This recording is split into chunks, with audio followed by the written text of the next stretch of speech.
Hello विद्यार्थी मित्रांनो, आताची एक अत्यंत महत्वाची अपडेट आहे. अमेरिकेचे जे राष्ट्राध्यक्ष आहेत डोनाल्ड ट्रम्प, ते काही थांबायचं नाव घेऊन नाही राहिले आहे.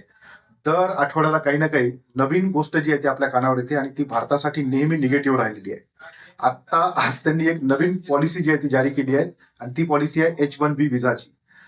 कोणत्याही देशातून जर अमेरिकेमध्ये काम करायला जायचं असेल तर तुम्हाला एक विजा लागतो आणि तो जो विजा आहे त्याला म्हणतात H1B विजा.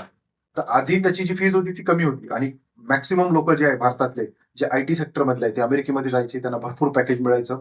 भरपूर मोठा वर्ग अमेरिकेमध्ये अजूनही आहे. आता डोनाल्ड ट्रम्पनी काय केलं आहे की जर तुम्हाला H1B विजा पाहिजे असेल तर दरवर्षी तुम्हाला त्याला रिन्यू करण्यासाठी $1,00,000 इतके रुपये भरावे लागेल. म्हणजे भारतीय रुपयांमध्ये त्याची किंमत जवळपास ही 90 लाखाच्या आसपास होते. मला सांगा की जर एखादा व्यक्ती अमेरिकेमध्ये जात आहे तर त्याला अमेरिकेमध्ये किती पॅकेज मिळेल? 90 लाखाच्या आसपास मिळेल. मग एवढा पैसा जर तो H1B विजाला देत असेल तर तो खाईल काय? आता याचा जो इम्पॅक्ट आहे तो जगातून अमेरिकेमध्ये काम करायला जाणाऱ्या लोकांवर खूप मोठ्या प्रमाणात पडणार आहे आणि भारतीय लोकांवर, जे तिथे गेलेले आहेत काम करते, त्यांच्यावर सुद्धा पडणार आहे. आता मला असं वाटतं की ही जर पॉलिसी कंटिन्यू ठेवली तर अमेरिकेत काम करणारे बरेचसे भारतीय आता आपल्या देशामध्ये परत येऊ शकतात.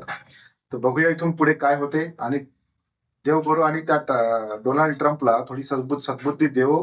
कारण मेक अमेरिका ग्रेट अगेनच्या नावाखाली आता असं वाटतं की तो अमेरिकेला कुठे नेऊन ठेवतो. तर बघूया, अशाच प्रकारचे जे इंटरेस्टिंग व्हिडिओ आहेत ते पाहण्यासाठी आपल्या चॅनलला नक्की सबस्क्राईब करा, लाईक करा. धन्यवाद.